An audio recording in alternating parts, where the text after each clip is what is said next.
I bought this because it's awesome and I have a spending problem. Thanks for watching.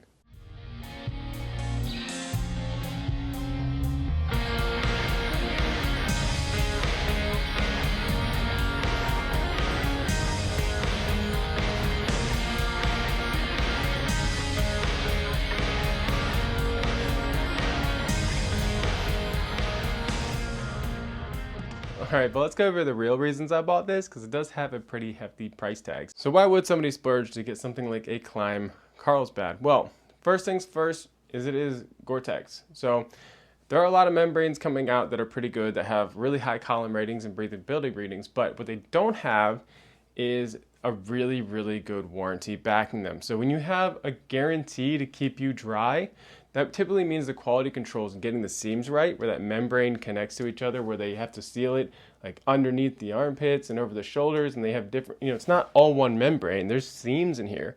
So when you have something that's guaranteed to keep you dry, the quality controls are typically going to be a lot higher, because if this leaks, technically Gore-Tex or Klim has to warranty it. You can send it back and they can test it, and if it gets through the membrane, not through the outer layer, but the membrane underneath this textile, then they have to replace it. So Gore-Tex has a limited lifetime warranty for the lifetime of the jacket, and that's a big deal because a lot of the other membranes just kind of say, well, it's waterproof. Some of them don't even give you a column rating, and most of them are not backed by an official warranty. They're backed by a trust me bro rating, which is not really what I feel comfortable with if it comes down to something that's designed to keep you dry and maybe even prevent hypothermia if you're riding in really cold conditions. So Gore-Tex has always been a staple. I enjoy it when I'm snowboarding, I enjoy it when I'm on my bike, and I've tested this in the rain, it's kept me dry, so far so good. The second reason is going to be durability. This is a CE AA rated garment, but it is overbuilt for a CE AA. And what a lot of people don't know is that there's a huge jump from AA to AAA. So AA is like minimum 43 mile per hour slide or somewhere around there. I think AAA is like north of 90 miles an hour. Just wanted to correct myself real quick. So I understand that the old ratings were above 90 miles per hour and the new ratings are, I think, 75 miles per hour. But there's still a sizable gap, and for most adventure backroad riding, AA is going to be plenty. You can have a AA product that's built really well, but what I'm getting at is this is very durable for being a Gore-Tex shell. This has twisted yarn Cordura coming down the side. The significance of that, if you ever look at like a power line or a ski lift chair, all of those cables are twisted because under tension, cables are stronger. So when you twist the strands and you pre-tension them, they are a lot more durable than if you just have regular threads. So these are twisted yarn Cordura, which means that they're pre-tensioned. So it's kind of an overbuilt 640D Cordura. That's pretty heavy duty stuff. Why does this matter? Well, because I've known people who have gone down at slower speed wrecks and cold rides, and they had the layering system, right? They had a lighter duty shell over top of their gear, and because it was lighter duty, it tore. So you could take a lower speed tumble off-road and tear up your outer shell Gore-Tex if it's not some kind of abrasion protection over top of it. And then you're dealing with water getting in and potentially cold arms or cold hands. You're breaking down the system that's supposed to keep you comfortable and potentially even prevent things like hypothermia if you're riding in cold enough weather. I like the idea of having it all built in, because then if I do go down for a tumble in colder weather, I'm not stopping every 10 minutes to put whatever body part on the engine case to heat it back up. I've had to do that with gloves before. I don't want to do that with my arms either. So yeah, having overbuilt, off-road oriented type of Cordura overlays over top of the waterproofing and windproofing is a really big deal to me. I looked at other products like the Revit Tectonic and the Potential GTX, and overall, I know they're AA rated, but they weren't like overbuilt quite the way this is because of that layering system. And they have a hood. By the way, the reason I don't like having a hood on my riding jacket is because it tends to flop around a lot, and if you ever do go down, it is something that could potentially catch and cause a neck injury. So I just prefer not to have it. I kind of understand the appeal of when you're off the bike, having a hood that serves as your rain jacket, but realistically, if you're riding with the hood down, it's gonna get wet inside anyway. So overall, it's just impractical and, in my mind, kind of just a safety hazard. I've known a lot of people who have had low speed tumbles in this jacket and they've held up just fine, including myself. The other reason is this is gonna be a lighter weight jacket than something like the Badlands. This has a level 2 armor in it, but it doesn't have like the custom larger armor and it doesn't have as much weight to it. It doesn't have chest armor, and all these things add up to a much lighter jacket. And I don't really care about the chest or back armor anyway because I wear an airbag underneath. So it's overall just gonna be a little bit less fatiguing for wearing long term. And I also like this is gonna save you room in your bags, and it's gonna save you some weight on the bike rather than carrying different layers like a rain shell that you might have to take out and take up space in your bag and put on and take off. I think this is just going to be a better all-in-one solution for if you're doing like really long touring or you just don't know how the weather's going to be that day. This is an awesome jacket that I can just, if it's going to rain or maybe it's going to be a little bit colder, this will do everything good enough. It has vents on the forearms, vents on the chest, 2 vents on the back. So you can ride this in hotter weather and it vents well enough. I'm not going to say that it's better than a mesh jacket, but if I were going across the country and I just wanted to bring one jacket, I would probably choose this one over the layering system regardless of the season, because this is an all-in-one. It's light enough. In the summer, it flows enough airflow. If it gets colder, you can zip it all up. It's just very versatile. So it's kind of just like a peace of mind garment. The only thing is it might not be breathable enough if you wear the wrong base layer. So if you're not familiar with base layers, please go watch my video on base layers. I break down all the different materials out there and typically how they perform. But a lot of people fail to realize that in order to get the breathability, you don't want to wear a cotton shirt underneath. You want to wear something like bamboo, like I have on right now, or wool, or even some kind of moisture-wicking polyester works for a lot of people.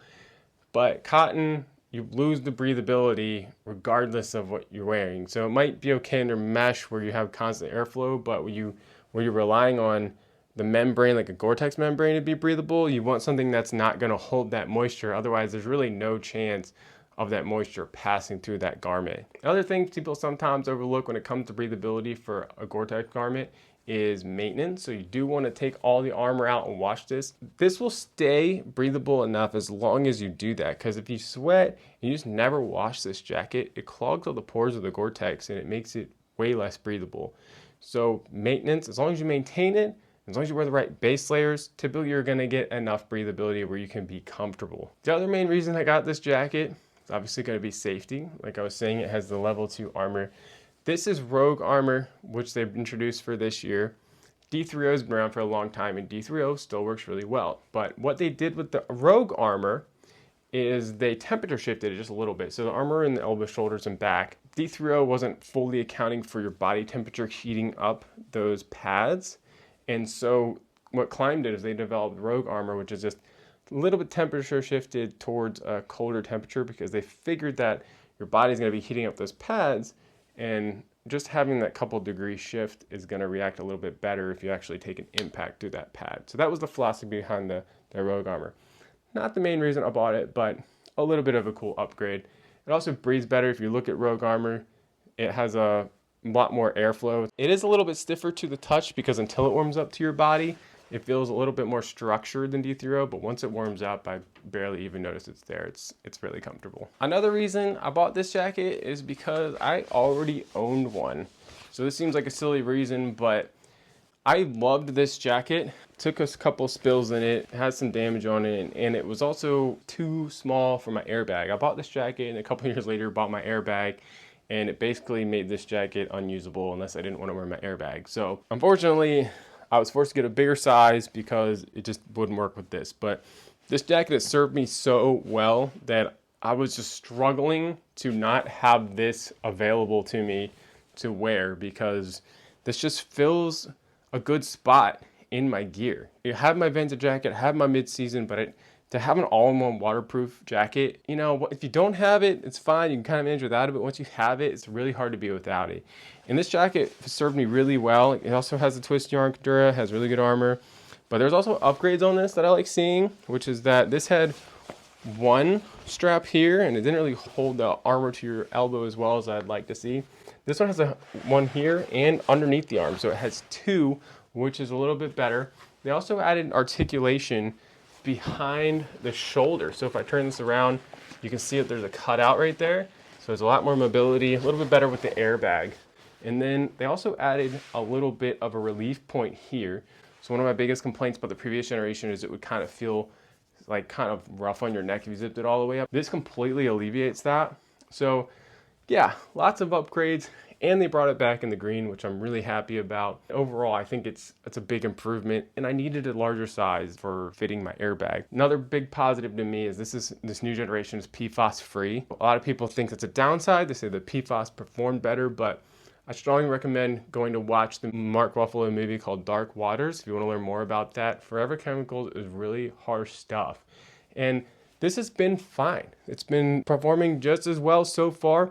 The big thing I was told is that these jackets are just going to require a little bit more maintenance. So what that means is over time, the outer coating, the DWR, the durable water repellent on the outside, is going to wear off a little bit quicker because it's a little more environmentally friendly. For those guys that never do any maintenance on their jacket and never want to recoat it, never wash it, which there are people out there, that's going to be a problem. But if you're just willing to spray the jacket down a couple times a year, it's not going to be a big deal.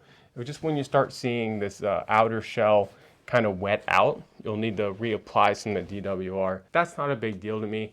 It gives me some peace of mind knowing that my jacket's not leaching kind of, poison onto me and the environment. I think that's pretty cool. And by the way, this is the DWR that I use. It's PFAS-free, very easy to apply. It just comes in a spray bottle. Some garments say you got to spray it down after you wash it while it's still wet. Others say that you want to wait till it dries, so just follow the instructions, but it's very straightforward. I'll be sure to leave an affiliate link below for this as well. It still has the warranty, the guaranteed dry, and all that, so I've been really impressed with this so far. I've been happy that I picked one up. Now, with that being said, this jacket is not for everybody. If you want top of the line, if you're looking at the Badlands, this is not a Badlands, so don't expect it to be one. It's not a 3-layer Gore-Tex, it's 2 layers, so there is some better stuff out there that wicks moisture a little bit better. They claim up to 50%, but with the mesh liners that hold the armor, I'm not sure if you get that full 50%. Still probably an improvement. This is also not a great jacket if you live where it's constantly above 90 degrees. I would probably not need this jacket at all if I lived in like Florida or Texas or somewhere where it's hot all the time, or a desert. Not going to be the right jacket for you. But somewhere where I live, where you could be in 40 degrees in the morning, potentially 70 or higher in the evening, and potentially rain, different conditions, this is a great jacket to have. I'm still going to be comfortable. I can wear this jacket up into the 90s as long as I'm moving, and I can wear it all the way down to like in the 30s as long as I have layering. So it's very, very versatile. But if you're in hot weather only, it's going to be a little toasty. It's going to make you sweat a lot. Might not be the best jacket for your type of riding. And the last person I wouldn't really recommend this jacket to is someone who's doing off-road riding all the time. So this does allow you to move. It does have a little bit of a roomier cut that allows you to move around in the jacket more. It does have those articulation cuts on the back of the shoulder like I showed earlier. So you can move around this jacket a lot, but realistically a true enduro jacket, something like the Dakar that has stretch material all around the back, would allow you to move around quite a bit more.